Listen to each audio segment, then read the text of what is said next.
Parliament का मुश्तरका इजलास और मख्फी रखा गया एजेंडा।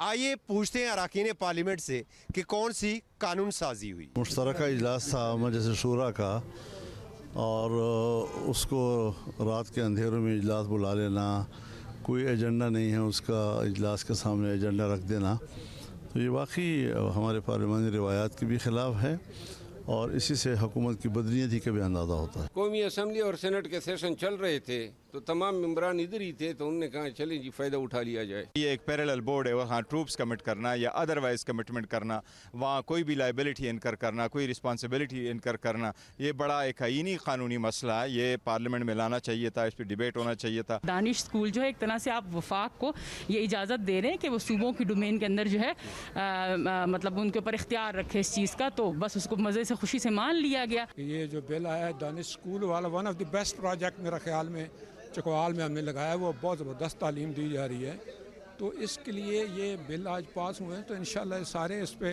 काम होंगे। अरकान पार्लियामेंट का कहना था कि हुजरत में बुलाए जाने वाले इजलास में दानिश स्कूल और बिलखसूस घरेलू तशद्दुद बिल्स पर बहुत से सवालात उठते हैं। कैमरामैन इब्न अमीन के साथ Asghar Chaudhry, M News, Parliament house,